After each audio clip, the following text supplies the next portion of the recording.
गुरुर्ब्रह्मा गुरुर्विष्णू गुरुर्ब्रह्मा गुरुर्विष्णू गुरुर्देव महेश्वराय गुरुर्साक्षात् परब्रह्मं तस्मै श्री गुरवे नमः।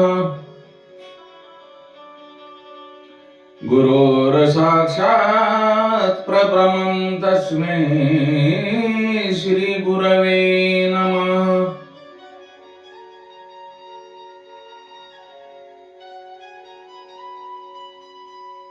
महान भगवत भक्त प्रभात यांचे चरित्र नारद मुनींनी धर्मराज युधिष्ठिर यांना सांगितल्यानंतर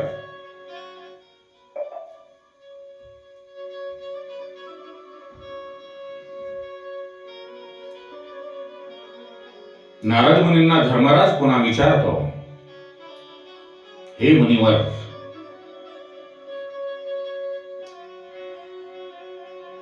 मनुष्य धर्म काय आहे? तेव्हा नारद सांगतात,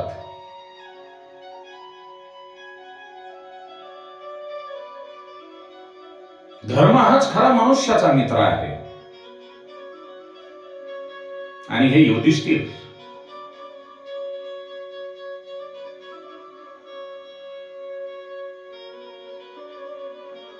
धर्मच तुला नेहमी साथ देईल.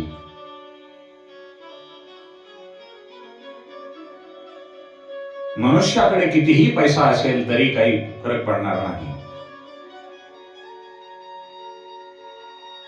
संपत्ती हे सुखाचे साधन नाही. संपत्ती ही आपल्या दैनंदिन गरजा, विलासी जीवन जगण्यासाठी संपत्ती ही उपयोगामध्ये येईल, परंतु खरे सुखाचे साधन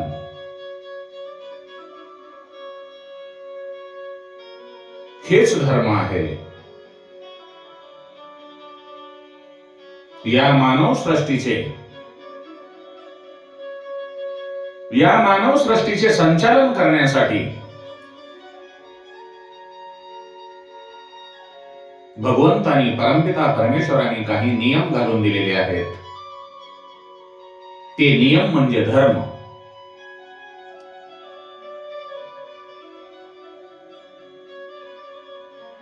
नारद मुनी धर्मराजांना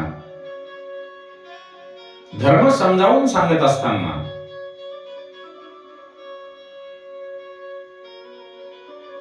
साधारण धर्म आणि विशिष्ट धर्म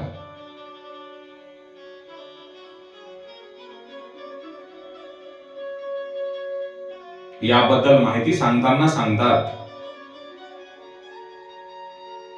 साधारण धर्म म्हणजे सर्वांचा धर्म, सर्वांनी पाळावयाचा धर्म. आणि त्यामध्ये जे काही सत्य आहे ते म्हणजे ईश्वराचे स्वरूप आहे. नारद मुनींनी धर्मराजांना धर्माची 30 लक्षणे सांगितली आहेत.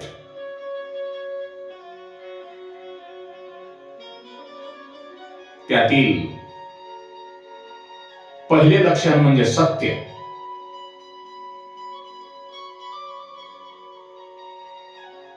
पहिले लक्षण सत्य आणि शेवटचे लक्षण म्हणजे आत्मसमर्पण, भगवंताच्या चरणी स्वतःला समर्पण करून घेणे. भावांनो,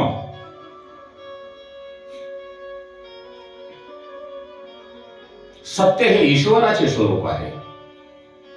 सत्य हे ईश्वराचे स्वरूप आहे.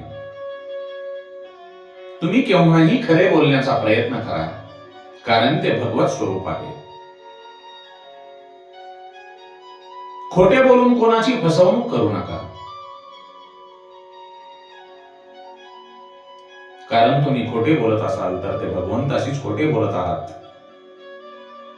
असा त्याचा अर्थ होतो. म्हणून नारद म्हणतात, सत्य हे ईश्वराचे स्वरूप असून सत्य हे साधन आहे आणि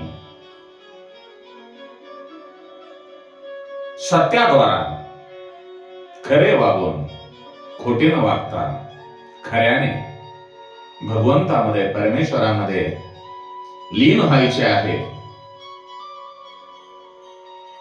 खऱ्यावर सत्यावर दृढ विश्वास ठेवा. महाभारतामध्ये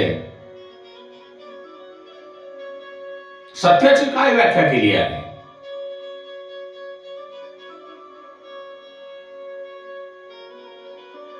ती म्हणजे सर्वांचे कल्याण होईल. ओम सर्वे भवन्तु सुखिनः सन्तु सर्वे सन्तु निरामया. सर्वांचे कल्याण होईल अशा विवेकाने बोलणेच म्हणजे सत्य होय.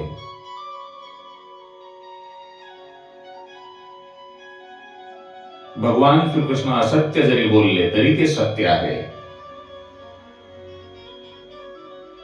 कारण गुरु द्रोणाचार्यांच्या मृत्यू प्रसंगी श्रीकृष्ण हे असत्य बोलले. त्यांनी सांगितले की अश्वत्थामा मारला गेला. वास्तविक पाहता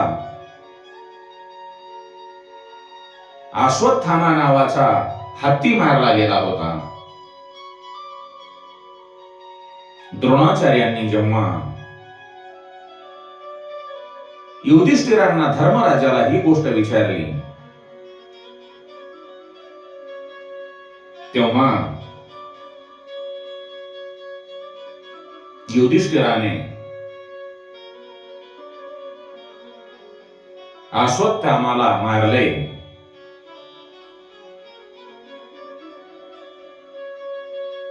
असे लहान आवाजामध्ये बोलून त्यांनी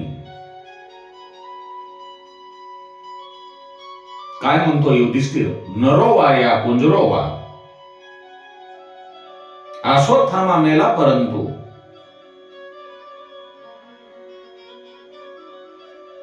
पशु मेला या पुरुष मेला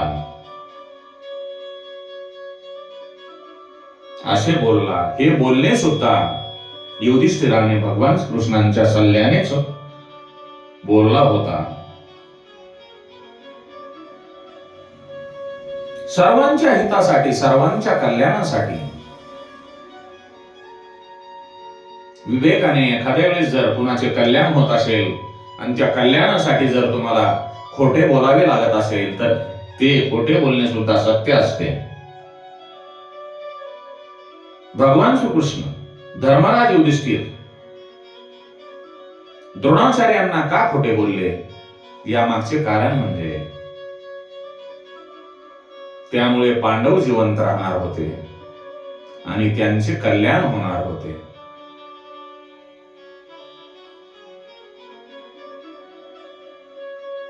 द्रोणाचार्य हे वेद संपन्न ब्राह्मण होते.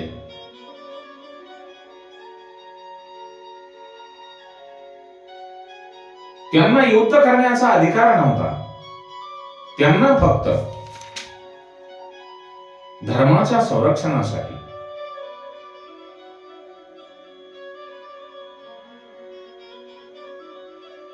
युद्ध करण्याचा अधिकार होता, परंतु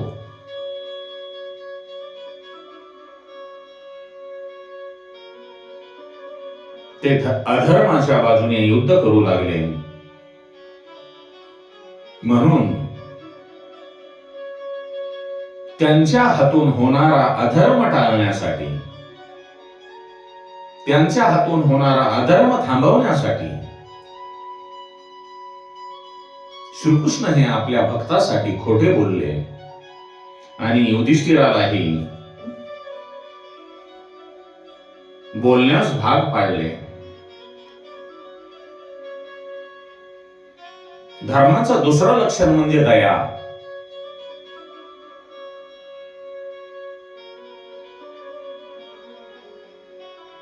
दया हे धर्माचे दुसरे लक्षण असून तुलसीदासांनी म्हटले आहे की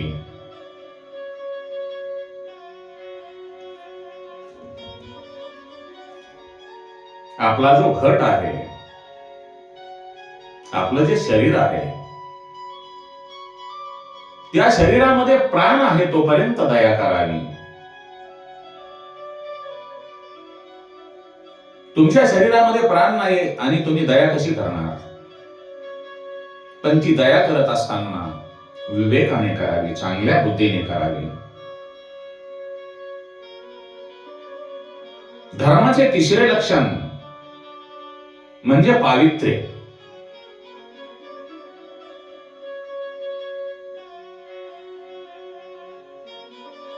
आणि पावित्र्य ठेवणे हा सर्वांचा धर्म आहे. तन आणि मन हे दोन्ही पवित्र ठेवावेत.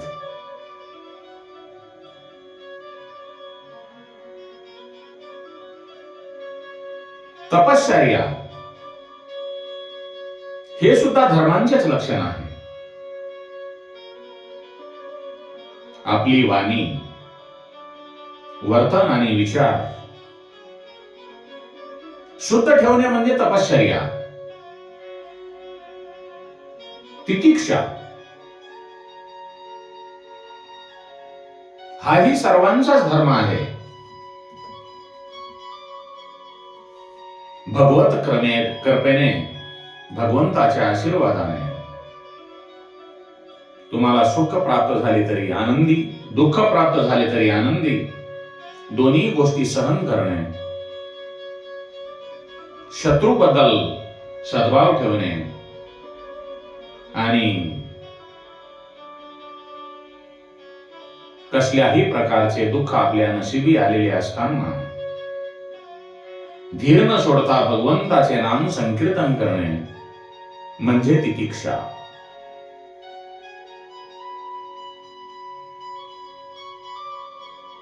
आपला जो जीव आहे, जीव होऊन जर तुम्ही ईश्वराच्या, भगवंताच्या चरणाशी लीन राहिलात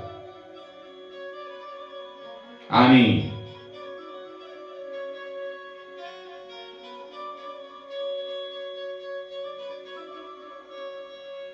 जर आपण भगवंताच्या चरणाशी लीन राहिलात तर कोणीही अपमान केला, आपला कोणीही अपमान केला तरी आपल्यावर काहीही परिणाम होत नाही. अशा सहनशक्तीचे नाव म्हणजे तितिक्षा.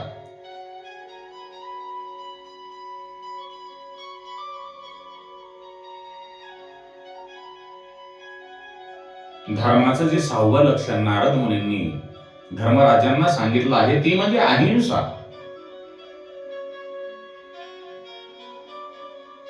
समाजामध्ये बऱ्याच प्रकारे अहिंसा केलेली आपण पाहतात. तन, मन आणि वाणी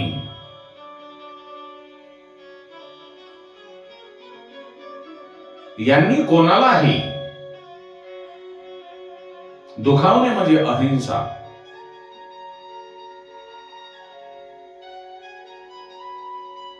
धर्माचे 7वे लक्षण म्हणजे ब्रह्मचर्य.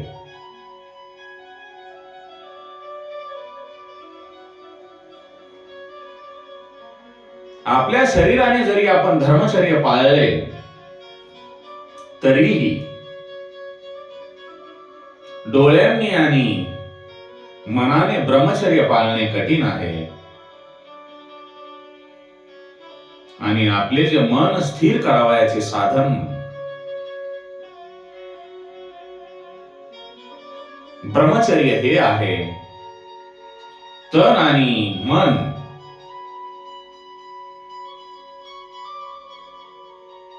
यांची सर्वार्थाने शुद्धी म्हणजे ब्रह्मचर्य.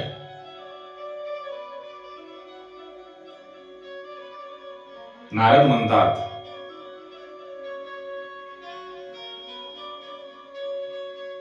त्याग करणे, कोणत्याही गोष्टीचा त्याग करणे हा सुद्धा मनुष्य प्राण्याचा धर्म आहे.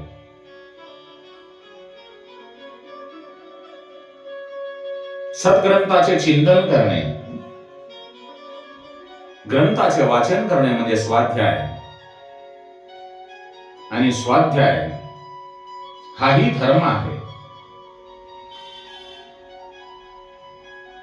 आपला स्वभाव सरळ ठेवणे म्हणजे आर्जव, कोणाबद्दलही कुटिलता न ठेवणे, मनात असेल ते प्रकट करणे म्हणजे आर्जव. हाही मनुष्य मात्राचा धर्मच आहे. आणि आपणाला जे ईश्वराने दिले आहे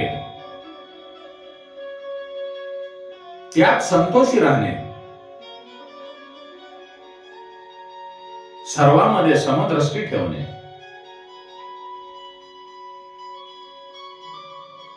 आपण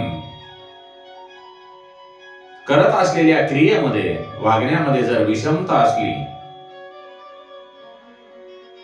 काम करत असताना जर विषमता जरी असली तरी आपली जी भावना आहे, आपलं जे मन आहे, त्या मनामध्ये विषमता येऊ देऊ नका, वाईट विचार येऊ देऊ नका.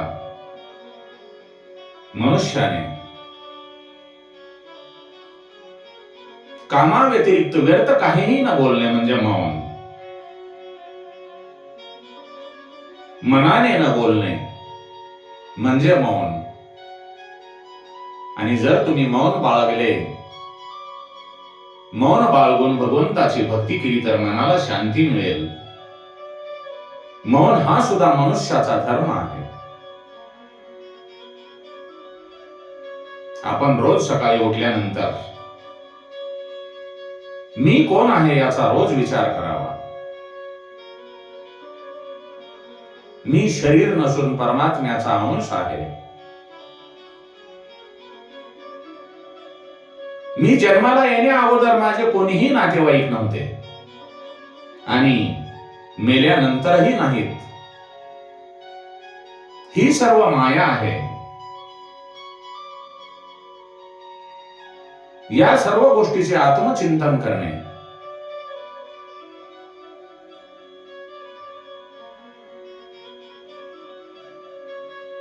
आणि ते आपण करावयास पाहिजे.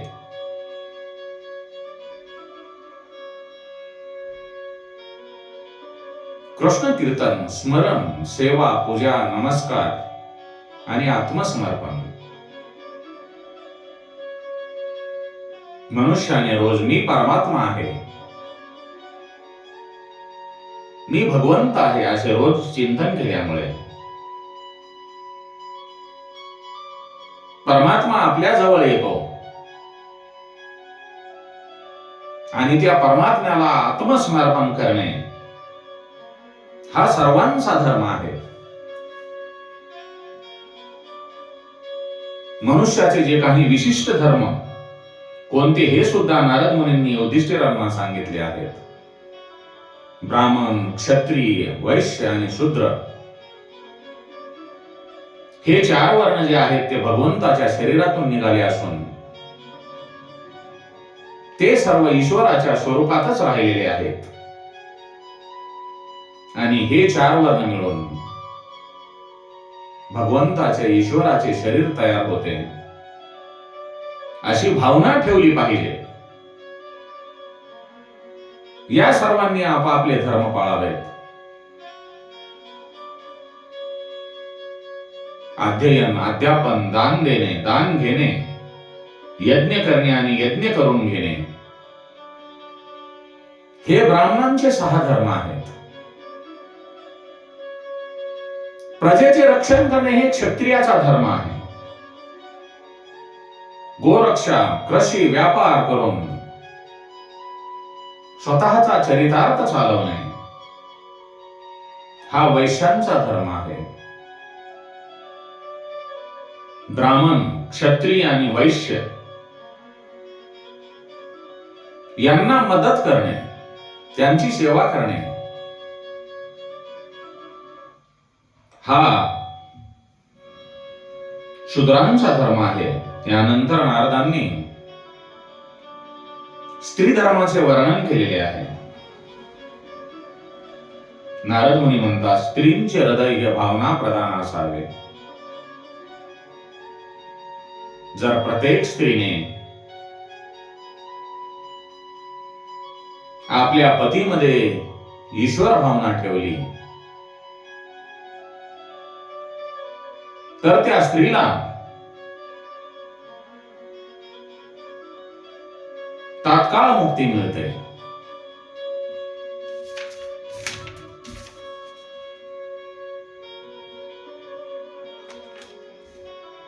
यानंतर नारदांनी जे मनुष्याचे 4 आश्रम आहेत, त्या 4 आश्रमाबद्दल युधिष्ठिरांना सांगतात, मनुष्याचे आयुष्य हे 100 वर्षाचे आहे. वयाच्या 23व्या वर्षापर्यंत त्यांनी ब्रह्मचर्याचे पालन करावे आणि 24 ते 40 वर्षापर्यंत त्यांनी ग्रस्त आश्रमामध्ये राहावे आणि 40 ते 50 वर्षापर्यंत त्यांनी वानप्रस्थ आश्रमात राहावे आणि 50 वर्षानंतर संन्यास आश्रमामध्ये प्रवेश करावा. वानप्रस्थ जो आश्रम आहे तो म्हणजे शक्तीचा गुणाकार आणि संन्यास आश्रम म्हणजे शक्तीचा भागाकार. ज्या वेळेला आपण संन्यास आश्रमामध्ये प्रवेश करू, त्यावेळेला ब्रह्मचर्य पाळून मिताहारी राहावे, सात्विक आहार घ्यावा आणि जो ग्रस्त माणूस आहे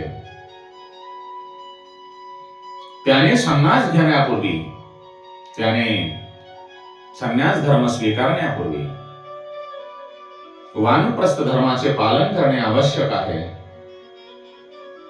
आणि वानप्रस्थ धर्माचे पालन करत असताना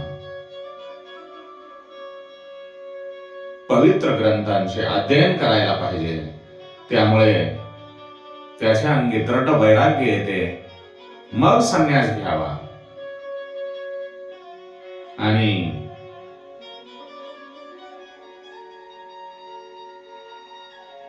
संन्यास आश्रमामध्ये स्वाध्याय सत्संग करणे आवश्यक असून भगवंतासाठी, परमात्म्यासाठी सर्व सुखांचा न्यास म्हणजे त्याग करणे म्हणजेच संन्यास.